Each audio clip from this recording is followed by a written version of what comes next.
Dober dan, teden je za nami, polno presenečenj smo videli v prvi ligi, to je najboljša iztočnica za novo epizodo podcasta VAR, tako da bomo kar začeli s polno brzino. Gorazd, katero od presenečenj je bilo po tvojem mnenju največje, najbolj vidno? Govorimo o tem, da je Rogaška vzela 2 točki Mariboru, da je Celje izgubilo v Domžalah in da je Mura doma igrala samo neodločeno z Radomljami. Ja, vsekakor Celje. Domžalčani so presenetili, so se pobrali, naredili mentalno preobrazbo in tudi malo taktično. Vse jim je šlo na roke.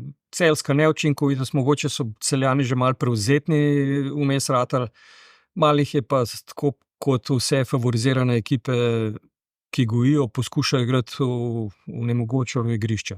Ampak načeloma so pa plačali ceno za neučinkovito igro. V Murski Soboti je Tonči Žlogar debitiral z točko morda vredno 3. Pol tekme so igrali z igralcem manj, kjer je pa, zakaj pa zanj to pomembno, zato ker je nekako videlo se, da je moštveni duh, da se del, da hočejo biti enotni, homogeni, da se že imajo željo in to bo mogoče za prihodnost in za lažje delo zanj boljš. Kar zadeva Maribor, Maribor je malo naletel na prav pod Šimundži po Iličične igrišče slabo, ampak je še zmeraj na boljšem, če v primerjavi z Olimpijo, ker vsako tekmo igra na slabem igrišču. Tudi Sostah. Tako da Maribor je morda mešanca, Šimundža je poskušal nekatere igralce spočiti oziroma malo premešal, vse ni veliko, ampak 2-3, če je 1-2, če narediš menjavo, se lahko pozna in se je poznal. In tako da je tudi zanga neka učna ura, če rečem, ne, čeprav je malo težko reči za Šimundža, da ima učne ure, ampak je spoznal nekaj, da v Sloveniji pač ne moreš podcenjevati pa jeti na neko utrujenost in ne vem kaj, ne nazadnje, ne. Tudi Maribor ni imel jesen tekem neskončno, kakor jih je imel včasih, se pravi na osnovi tam 40 tekem bo v celi sezoni sestavil, morda malo več, kar pa ni zdaj v teh časih profesionalizma, treniranja in gor dol, priprav v Turčiji in podobno, ne bi smel biti naporne. Gre za manjše detajle in tukaj pač eden od detajlov je bil slabo igrišče, drugo je bilo mogoče neposrečena izbira igralcev, tretje, kar je vidno in vse bolj očitno, da Maks Barišić se bo težko vklopil v sistem, oziroma ne vem, če je problem, da se on ne more v sistem vklopiti, da ni mogoče, pa vendarle limitiran v nekem razvojnem delu, ne, da se je njegov razvoj že končal. Ampak pustimo še čas, ker manj kvaliteto ima, zakaj jo ne more unovčiti, zakaj, ali rab sam srečo, zdaj prazna vrata praktično zgreš.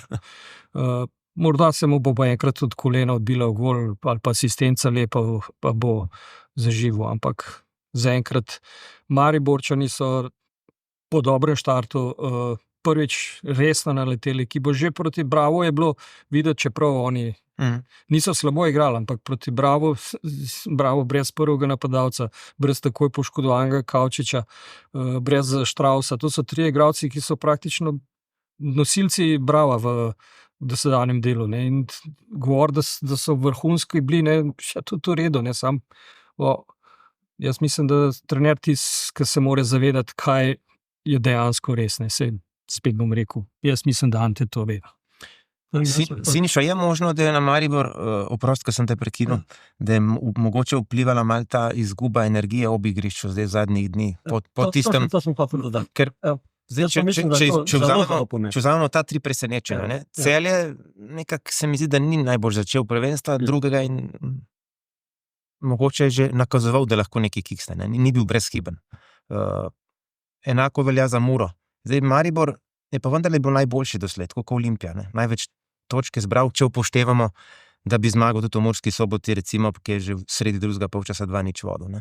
Se pravi, je bil nekako najboljši, najbolj pripravljen, je to mogoče največje presenečenje kroga, da Maribor ni zmagal v Rogaški, ne glede na vse okoliščine, ne? A je možno, da je izgubil toliko energije zdaj s tem? Jaz mislim, da je Maribor, to samo vem potem, koliko sem telefonski klical dobil od kolegov iz Maribora, pa ljudi, ki jih poznam, V tem tednu se predvsem ukvarjal, kakšna bo kazen za dogodke v Murski Soboti. In to ne glede na to, da je... Prosti, zdaj govorimo o tehnik, kjer so Viole prekinile, Ja. ko so vrgle topovski udari in poškodovale par igralcev. Na tekmi Mura-Maribor. Mura-Maribor. In potem se en teden govoril, še zdaj se govori, ker se še vedno čaka kazen, kakšna bo kazen in kako bo kazen. In jaz mislim, da ti igralci, ne glede na absolutno profesionalne pristope trenerja Anteja Šimundže, morajo imeti v glavi tudi to in niso čisto 100% pri ustvarjanju igrišč. Oni so vmes igrali z Bravom, premagali so Bravo, tisti Bravo je bil oslabljen, Bravo je igral bolj obrambno, kot igra ponavadi, ampak to se mora poznati, če okolje na tebe toliko vpliva, sprašuje, kaj bo, kaj ne bo, kakšna bo kazen. Na Muro manj verjetno, ker je Mura to tisto tekmo že izgubljala, v Muri je sploh novi moment z novim trenerjem. V Mariboru se mi pa vsem tem, kar je Goraz rekel, se mi pa zdi, da je pa to dogajanje v igrišču tako močno, da igralci, kot praviš, nimajo tiste 100% energije, ker so tudi glave druge. Zdaj ne bomo samo o slabih primerih tega kola govorili. Olimpija je vendarle drugačen obraz. To je klub, ki zdaj zmaguje v nizu in marsikdo že pogleduje proti koncu tedna in derbiju s Celjem, mislim, da je v soboto. V soboto, 3 popoldne. Razlika je 7 točk, do konca je še 13 krogov. Če to Olimpija dobi, je prvenstvo odprto, Gorazd. Absolutno. Olimpija žanje konkurenco v moštvu, žanje sadove konkurence v moštvu. To, kar ima na voljo Zeljković v konici napada, nima nobeno ligi. To je 6 igralcev lahko igra. Vzad, če ima Elšnika, ki je 100% predan Olimpiji, tistih 90 minut, ne rab več biti, ker sam 90 minut mora biti odrezan od sveta in samo za Olimpijo igrati, potem je to. Zdaj pa, se pravim, spet je pa Olimpija neki v Stoscah, kjer bo to nenehoma ena sama bitka z igriščem in kako bojo oni spalali tekmo, ali jo bojo brez poškodb, ali bo kakšno žogo v glavo odbilo se ali v kolen, ne, bojo gostje zmer na boljšem. V derbiju bo celo sreča, ker tudi Celjani ne znajo igrati na slabem igrišču in zdaj pa tudi edino, kar je, so v prednosti, da ne smejo zgubiti. Olimpija pa praktično mora zmagati. Se pravi, bo zanimiva tekma, no, mislim. Pa Olimpija se v primerjavi s Celjem marsikaj naučila, kako zmagovati v prejšnji sezoni, takrat, ko je treba zares odigrati prave tekme, prave derbije. In pa seveda v jesenskem delu, ko je pa edino od slovenskih klubov igrala močne mednarodne tekme. In je to... In se to mora poznati tudi pri igralcih, ko je zamenil Timija Marsa Elšnika, on ima tudi seveda reprezentančne izkušnje. In on je vse to predstavil skozi v tem zelenem dresu in to je Olimpijin adut, seveda. Velika ovira je pa to katastrofalno igrišče. Bi dodal, da je to tudi celjski adut, preizkušeni igralci, šampioni, tako da tukaj je kar izenačeno, individualno je celo mogoče Celje močnejši, moramo vedeti, da Žan Karničnik soboto ni igral, to je očitno 30-40% razlike celjske na igrišču, ne, se pravi, in v fazi obrambe in fazi napada. Predvsem v napadu je njegova pomoč in kako vpliva na igro, kar pomembna. Ne. Se pravi, zdaj v Ljubljani bo Karničnik igral, ne. To je lahko celjski plus. Ne. Lahko pričakujemo, ki je boljšega tudi na štadionu, ob 3 popoldne je tekma, to je fajn ura, sobota. Več navijačev mogoče. Ja, sobota je ni glih najboljš. Za izlet. Grejo na izlet, ne, v Ljubljani, ljudi na izlet. Bojo šli Celjani na izlet. Po 40 letih tradicije metne bo mogoče tudi v Ljubljani sobota rezervirana za nogomet, ko pa zdaj ne vemo, je to sobota ali nedelja, je to ob 3 popoldne ali ob 8 zvečer, tako naprej. Mu vmes tudi kakšno v petek mogoče ali pa ponedeljek, tako da to je pač. Dobro, Zagreb je večje mesto, ampak vseeno tudi Zagrebčani so mnogi na izletu, pa je včeraj ob 3 popoldne bilo na tekmo, nedeljo ob 3 popoldne, Dinamo Rijeka isto gledalcev, torej 18 000, kot jih je bilo 2 dni prej na Dinamo Betis, ki bo v večernem terminu sredi delovnega dneva. Neka tribuna je pa zaprta, ne? Tako, Pa še ena tribuna Pa zaprta. 4-krat več mest, ne? Niti kot ne Zagreb. Ne. Ampak se pravi deljeno 4, koliko je na 4,000 pa pol rešil. Vse to nekako je realno. Ne? To bi tudi lahko Olimpija imela povprečje 4,000. Ja, Za derbi bo, rečemo, z celom meni 8, 1,8, ja. bi bil že kar zadovoljen. Ne. Zdaj, če gremo na drug konc, pogledamo dno lestvice in vidimo, da je čedalje manjša razlika med Rogaško in pa Radomljami in Aluminijem. Glede na trend, oziroma nek trend, ki se nakazuje, ni nujno, da bo Rogaška ta, ki bo končala na koncu, ne? Ker Aluminij pač zgublja. Zdaj je šel začel zgubljati v nizu, Rogaška obratno. Zmaguje, remizira, pač je stabilna, zbira točke. Misliš, Gorazd, da je nujno, da Rogaška konča 10? Ne, po tem, kar kaže na igrišču, je sigurno Aluminij prvi favorit za izpad. Ja. Pa mogoče ne toliko samo, kako kaže na igrišču, ampak profil igralcev, mladost igralcev in način igre. Ne? Oni niso vajeni tekmovati v takem, kako rekel, trener Pevnik ni tekmovalc v smislu, da bo igro podredil samo nekemu zbiranju točk. Ne? Oskar Drobne glede tega veliko bolj pragmatičen. Ne? Njemu ni problem 10 postaviti v kazenski prostor, ne? Pri Pevniku pa ne, ampak to je tudi način, to sta 2 različna kluba. Aluminij igra za to, da ustvarja igralce, da mogoče da preživi, pač in mu gre in dobro že to dela. Ne? Rogaška je pa nova, ne? Kako hočeš pa ti kot novinc obstati v tej konkurenci, če hočeš, ambicije imajo, da obstanejo in da nadaljujejo zgodbo, morajo pa pač rezultat. In tukaj posledično pa mogoče kasneje po enih 5-6 letih bi lahko mogoče tudi razvijali kaj drugega. Ampak načeloma prvo sezono si siguren, to je fight, borba, pa nikakor pa kakšna lepota v igri.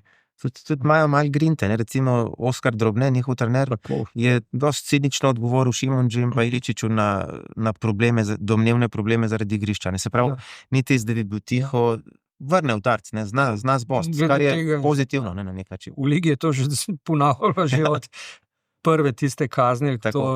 Ne, ima to vse. Taki so na nek način dobrodošli. Ne, sam vse neka meja mora biti, ampak zaenkrat kar dobro kontrira in poskuša te fronte, ki se pojavljajo, ne, in dodati nekaj žmohtenega. Se pravi, da se o tem polemizira in se razmišlja. Ne. In to je zaenkrat najboljše. Ne gre glih na osebno raven, ampak pove, v čem je problem. Ne. Pa nekoč je zabil gola za Maribor, pa ga več zdaj strah govor proti Mariboru. Ja. Ne, pa meni se zdi, da ta Rogaška se je v vodnem delu sezone res ogromno ukvarjala s temi internimi težavami, glede igrišča, pa skozi, pa zdaj bo, pa kako bo, pa te savitve, pa Krško, pa zdaj so se pa tudi že navadili na prvo Rogaško konkurenco in klub deluje že malo bolj organizirano, ne da bi prej bili neorganizirani, to se mora z drugimi stvarmi ukvarjati. Neizkušeni so bili, izjave neke. Na vseh ravneh. In na igrišču in izven igrišča. Proti tekmecem in šefom, recimo, niso bile primerne za to. Zdaj, ni samo Elšnik dal 2 gola, ne? V tej ligi, tudi na tujem so bili uspešni reprezentanti drugi, ne? Če vemo, da je Elšnik tudi reprezentant in to kar viden. Žan Celer je dal gol, Žan Vipotnik, Benjamin Šeško kot najbolj odmeven. Sinša, kako si videl ti ta konc tedna v Nemčiji? Tvoj Bayern je premagal doma Leipzig, je stabiliziral vrste nekako, ampak Leverkusen pa ne popušča. Se pravi, kol je čedalje manj, razlika je enaka. Tako je, 8 točk. Zdaj neke hude realnosti, da bi bil Bayern še konkurent za vrh, ni, ne? Ni. Zato se že zdaj v današnjem nemškem tisku več kot o sami tekmi piše, kdo bo novi trener Bayerna v novi sezoni in največja polemika se bo Xabi Alonso preselil iz Leverkusena v München ali pa v Liverpool. Tudi v Liverpoolu se govori, kaj so plusi, kaj so minusi, da bi šel, ker oba kluba seveda dobro pozna, ker v obeh klubih igral. Leverkusen je pa vprašanje, če ga bo lahko zadržal, seveda bi ga takoj dal, če bi bilo možno. Gre pa v boj z velikanoma, glede tradicije, pa glede plačilnih zmožnosti. Ja. Tako da, ja, Bayern majčkan miruje, se je vrnilo München po 3 porazih na teh 3 tekmah, 2 domačih, pa eni v Ligi prvakov. Tekma je bila, videl se, da se Bayern res želi, da tokrat Tuchel trener Tuchel domači ni nobenih velikih eksperimentov ustvarjal, da si je želel očitno pod pritiskom okolja in vodilnih v klubu za najmočnejšo postavo, ki je bila na razpolago. Zlant Leipzig, ki smo ga videli že božga, seveda pa iz slovenskega zornega kota je pa super, da Bene Šeško nadaljuje iz tretje priložnosti na tekmi je dal gol, 2 priložnosti imel že prej, ampak on je res iz tedna v teden bolj samozavesten, kar je res pomembno v Bundesligi in je zdaj čisto zabetoniran očitno v udarni enajsterici. In pri ocenah Bilda, ki jih tokrat omenjam, ampak je pač merodajen in to je v nedeljo deleč. Že tako je najbolj bran časnik v nedeljo, ki pa manj časopisov v Nemčiji, pa še bolj bran, je edini, ki je dobil pri Leipzigu oceno 2, torej to pomeni zelo dobro, od 1 do 5 so ocene, ampak 1 je najvišja. To je vsaj 8. To je vsaj 8. Ja. Pri Bayernu pa recimo samo 2 igralca sta dobila, 1 pa 2, 2 je dobil Neuer, vratar, pa Enko Kane, ki je pa z 2 goloma odločil v bistvu na koncu tekme. Ampak on je tudi dejansko zato, da daje to dodatna vrednost sedanjemu Bayernu. Hotel sem dopolniti, mislim, da celo 3 bivših klubih Xabi Alonso bojo poleti iskali trenerje, ne samo 2. Tudi Real. Za mene, če bi jaz Bayern izbral, iz njegovega izbora. Liverpool bo zgleda prišel v klub, ki je usvojil nekaj, ki bo, ne moreš ustvarjati nekaj, kar je že narejen. Ne? In je težko, ker je bil narejen po konceptu nekoga drugega. Bayern, če gledamo zdaj, ne zaduje. Ne? Se pravi, je tako nekoga, ki bo ustvarjati začel. In tukaj je en tak, ki se odpira prostor za njega, ki je ustvarjalc zdaj, ki je tudi pri Leverkusenu ustvaril. Ne?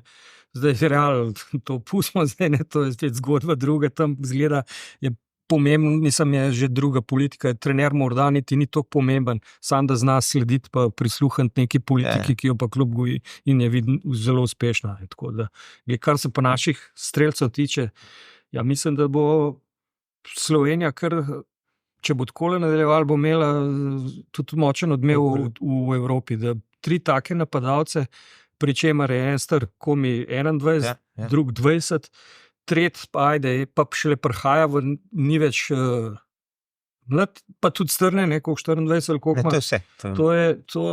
In biti brostel švicarske lige, če ne drugega istočenca, je vsaj poprečen sredine lestvice nemški prvi ligaš. Ali nemška ali francoska. Ali pa Italija.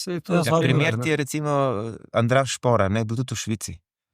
Pa je naš po nekih merilih najboljši napadalec, oziroma najbolj izkušen, lahko veš, na kaj pri njemu računaš. Najdaljši v kontinuiteti. Trenutno sicer v Panathinaikosu, tako kot druga 2 reprezentanta na stranskem teru zaradi različnih razlogov, ampak njegov primer v Švici ali pa Celarjev, to je kar zgovorno, glede števila golov. Pa je imel Šporar boljši klub, ne. Je pa tudi res, da Celar je imel za sabo neko šolo. Andraž je prišel pa iz slovenske lige. Kot zvezda, in je to bilo mogoče za njega težko. Celar je pa le italijansko zgodbo imel za sabo. Ne.